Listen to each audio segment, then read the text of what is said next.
Hai sobat-sobatku, selamat datang di channel RL1221.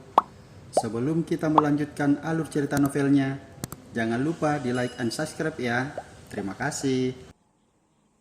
Bab 397 sampai dengan 399 mempertaruhkan nyawa untuk mengikuti. Peter, kuperingatkan jangan pura-pura bodoh. Carlo maju selangkah, menggertakkan gigi, dan menatap Peter sambil marah-marah.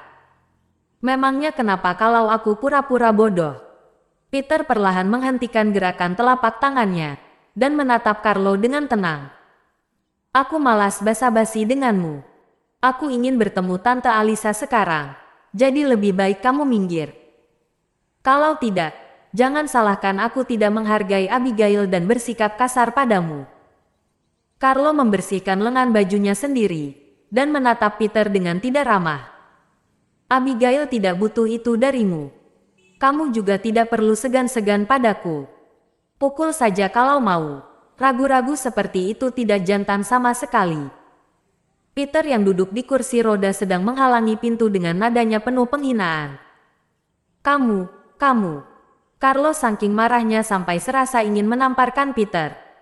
Tapi, dia tahu meskipun Peter adalah orang cacat, tapi kekuatan bertarung Peter bukan main kuatnya.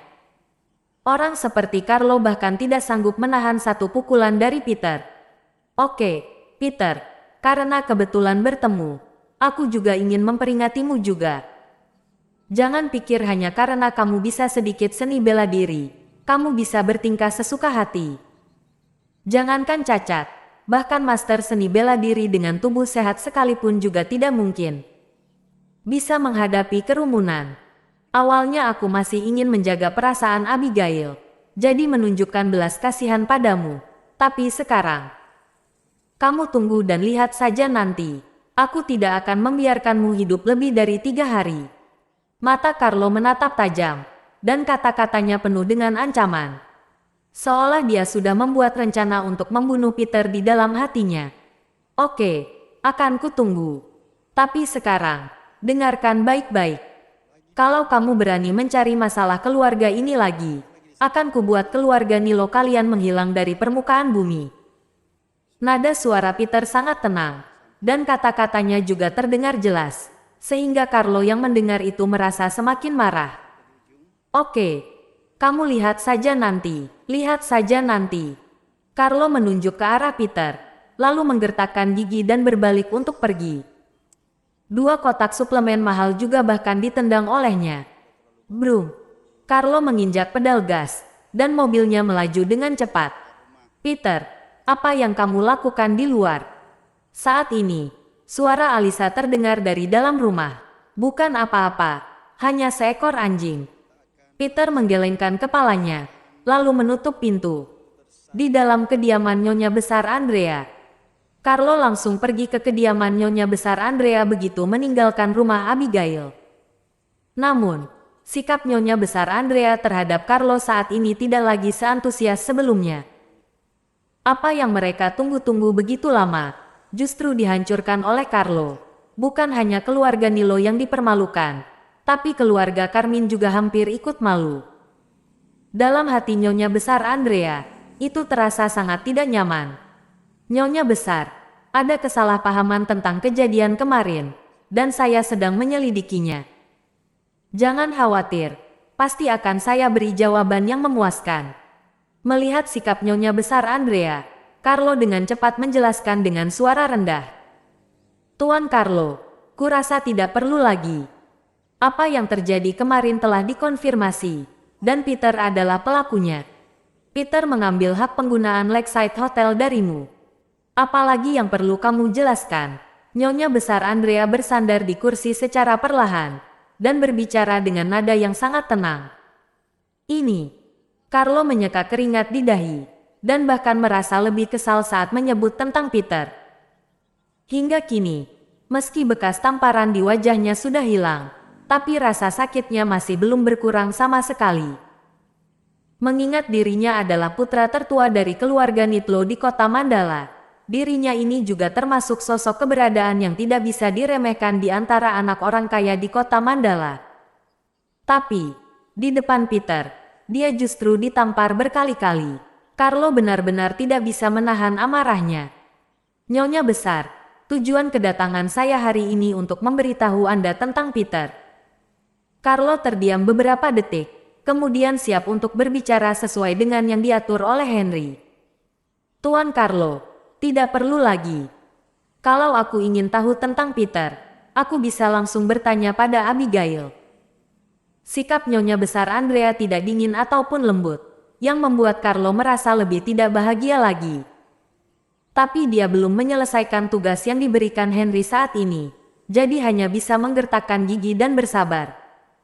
Nyonya besar, yang ingin saya beritahu terkait perusahaan Lipon ini, bahkan Abigail saja tidak tahu. Carto dengan sengaja melihat sekeliling dan berkata kepada Nyonya besar Andrea dengan suara rendah. Mendengar apa yang dikatakan Carlo, Nyonya besar Andrea langsung tertarik. Perusahaan Lipon, perusahaan yang sangat menarik untuk dibahas.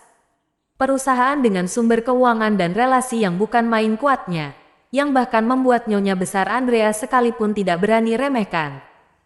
Apa hubungan perusahaan Lipon dengan Peter? Nyonya besar Andrea perlahan duduk tegak dan memasang wajah penuh keraguan. Nyonya besar, ini lebih dari sekadar hubungan, melainkan hubungan besar. Carlo langsung memanfaatkan kesempatan saat melihat reaksi Nyonya besar Andrea yang semakin tertarik. Ketika Nyonya besar Andrea mendengar ini, hatinya semakin terkejut. Peter tidak hanya merebut hak penggunaan Lakeside Hotel dari Carlo, tapi juga memiliki hubungan dengan perusahaan Lipon. Ini, kepala Nyonya besar Andrea merasa bingung. Jika demikian, maka dia benar-benar harus mempertimbangkan kembali pendapatnya tentang Peter. Apa hubungan Peter dengan perusahaan Lipon? Lalu, bagaimana kamu bisa tahu? Nyonya besar Andrea menarik napas dalam, menekan rasa ketidaksabaran di dalam hati, dan bertanya sembari menatap Carlo. Nyonya besar Andrea, Peter punya dendam dengan mereka. Carlo merendahkan suaranya lagi dan berkata dengan misterius. Apa? Nyonya besar Andrea terpana ketika mendengar itu. Ketika Carlo baru saja sebut tentang Peter, Nyonya besar Andrea pikir Peter punya kenalan di perusahaan Lipon. Tapi setelah Carlo memberitahu jawabannya, Nyonya besar Andrea masih belum sempat bereaksi untuk beberapa saat. Nyonya besar, sebenarnya begini. Sebelum perusahaan Lipon menolak untuk bekerja sama dengan kedua pihak perusahaan kita ini, saya sebenarnya sudah mengutuskan seseorang untuk menggali informasi. Dan baru berhasil dapatkan informasi itu lewat mengumpulkan relasi. Perusahaan Lipon merasa keluarga Carmine telah menjadi bahan tertawaan di kota Mandala karena Peter. Perusahaan besar seperti Lipon tentu saja sangat mementingkan reputasi dan citra, sehingga menolak untuk bekerja sama dengan keluarga Carmine. Kata-kata, sikap beserta nada bicara Carlo sangat serius. Nyonya besar Andrea sedikit mengernyit, merenungkan dalam hati selama beberapa saat, dan tidak terburu-buru untuk berbicara. Tapi dia tidak meragukan kata-kata Carlo. Untuk waktu yang lama, nama Peter memang sebuah penghinaan bagi keluarga Carmine. Bukan hanya itu, tapi juga sebuah hambatan besar. Setiap anggota keluarga Carmine merasa kesulitan karena Peter. Bahkan Nyonya besar Andrea ingin memisahkan diri dengan keluarga Abigail karena masalah ini. Jadi selama 2 tahun terakhir, Nyonya besar Andrea, termasuk anggota keluarga Carmine lainnya, menjauh dari keluarga Abigail. Sekarang perusahaan Lipon menolak untuk bekerja sama dengan keluarga Carmine karena masalah yang sama. Itu memang sangat memungkinkan. Peter ini lagi.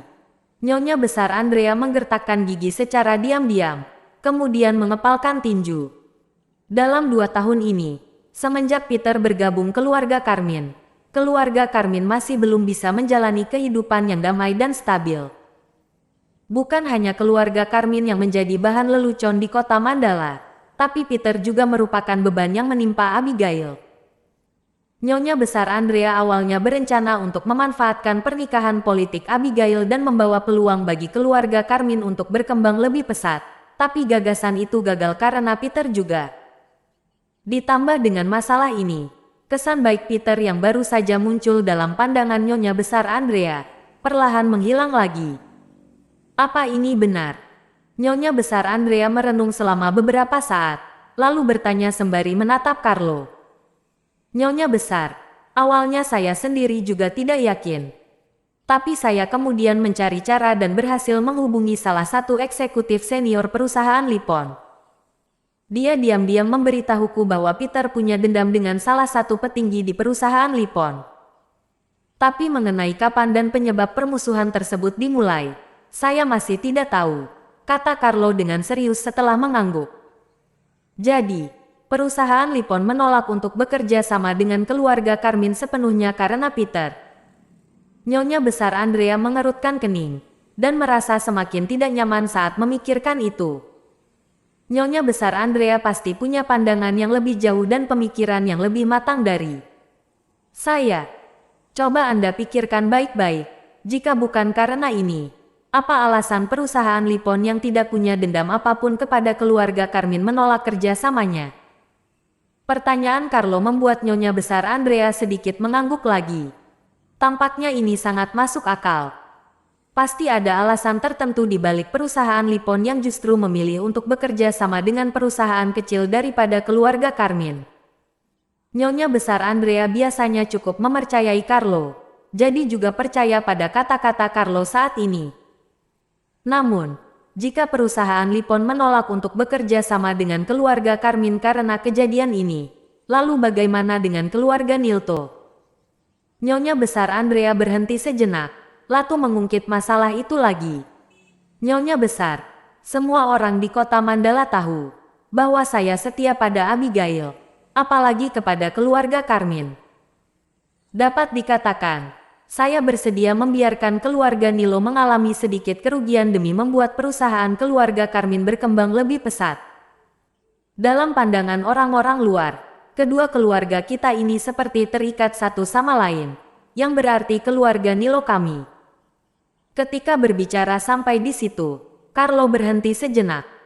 Nyonya Besar Andrea tidak bodoh, jadi seharusnya mengerti apa yang dimaksud Carlo. Jadi keluarga Nilo kalian terlibat masalah keluarga Carmine kami. Nyonya Besar Andrea menyipitkan matanya, dan melanjutkan apa yang belum selesai dikatakan oleh Carlo. Nyonya Besar, baik aku maupun ayahku tidak berpikir begitu. Karena keluarga Nilo kami selalu berpihak pada keluarga Carmine, jadi tentu saja harus maju atau mundur bersama-sama. Jangan katakan hal seperti terlibat atau yang semacamnya. Kata-kata Carlo di tempat kejadian membuat hati Nyonya Besar Andrea merasa sangat nyaman.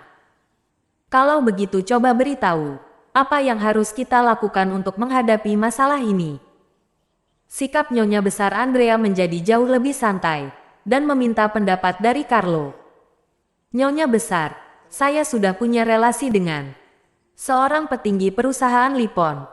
Jadi, akan saya tanyakan situasi spesifiknya dulu, kemudian baru membicarakannya dengan Anda. Jangan khawatir, dengan adanya saya dan keluarga Nilo, kami tidak akan membiarkan keluarga Carmine dirugikan. Walau dirugikan sekalipun, keluarga Nilo kami akan tanggung bersama keluarga Carmine. Carlo sangat mengerti apa yang paling suka didengar oleh lansia, jadi setiap kata-katanya berhasil memenangkan hati Nyonya Besar Andrea. Dan Nyonya Besar Andrea memang karakter seperti itu. Kalau tidak, dia tidak akan begitu menyukai Kenneth dan Janet. Kalau begitu, maaf sudah merepotkan Tuan Carlo. Nyonya Besar Andrea menghela nafas pelan dengan emosional, dan merasa pada akhirnya hanya Carlo yang paling peduli dengan keluarga Carmine. Sedangkan untuk Peter, Nyonya Besar Andrea tidak tahu Peter itu orang seperti apa. Peter tidak pernah menjelaskan, dan Nyonya Besar Andrea tidak akan mengambil inisiatif untuk bertanya karena gengsi. Oleh karena itu, banyak hal yang tertunda. Jam 4 sore, dalam rumah teh Miksa, Peter duduk berhadapan dengan Oscar. Kak Peter, aku sudah beritahu Damian sebelumnya. Jika Abigail setuju untuk bersamamu, maka anggap saja villa ini sebagai rumah barumu. Dekat dengan hotel, ada sungai di depan, dan kota ramai di belakang. Lokasinya sangat bagus. Sambil berbicara, Oscar dengan lembut meletakkan seikat kunci di depan Peter. Maaf merepotkan. Peter tidak menolak, tetapi sedikit mengangguk. Meskipun sekarang dia tidak kekurangan tempat tinggal, dan juga telah membeli sebuah villa di Indah Jaya. Namun, ini adalah keinginan Oscar, dan dia segan untuk menolaknya. Bagaimana kalau Abigail tidak setuju? Peter bertanya dengan senyum ringan sambil memainkan kunci di tangan. Kalau begitu aku akan membawa Anda pergi dan membuat perhitungan dengan keluarga Carmine, kata Oscar dengan sangat tenang sekaligus serius. Peter terkejut ketika mendengar itu, lalu menggelengkan kepala dan tertawa kecil. Peter tahu bahwa Oscar tidak omong kosong. Oscar adalah orang yang akan melakukan apa yang telah dikatakannya. Abigail telah menjagaku selama 2 tahun. Mana mungkin aku mengecewakannya? Peter sedikit menggelengkan kepala dan meletakkan kunci yang ada di tangannya. Baik Kak Peter, sesuai arahan Anda. Oscar sedikit mengangguk dan menuruti kata-kata Peter. Sekarang Abigail telah setuju untuk bersamaku, maka sudah saatnya menyiapkan hadiah pertunangan. Seperti yang kukatakan, karena keluarga Carmine suka uang, kita kubur mereka pakai uang tunai, kata Peter sambil mengambil cangkir teh dan memainkannya di tangan selama beberapa saat.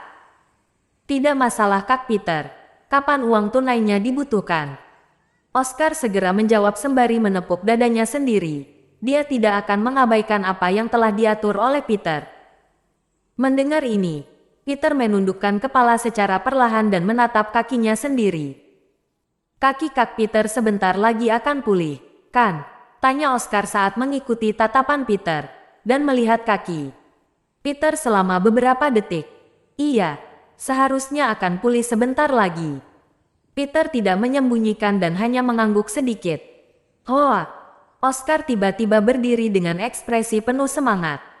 Untuk sementara, Oscar sampai tergagap-gagap dan tidak tahu harus berkata apa.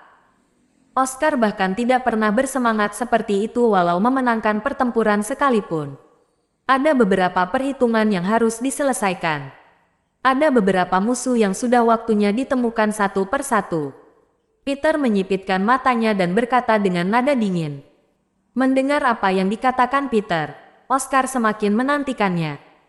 Dia menantikan waktu Peter bisa berdiri lagi, kemudian membantai semua musuh, dan menghapus semua perseteruan. Saat itu tiba, maka adalah waktu kembalinya sang raja yang sebenarnya. Ketika Peter kembali ke puncak, memangnya siapa yang bisa menghentikannya? Panglima. Oscar menegakkan tubuh dan sekali lagi memanggil Panglima. Dengan perintah Anda, semua pengikut bersedia untuk mengabaikan perintah resmi dan mempertaruhkan nyawa untuk mengikuti Anda. Kata-kata Oscar sangat keras dan tegas.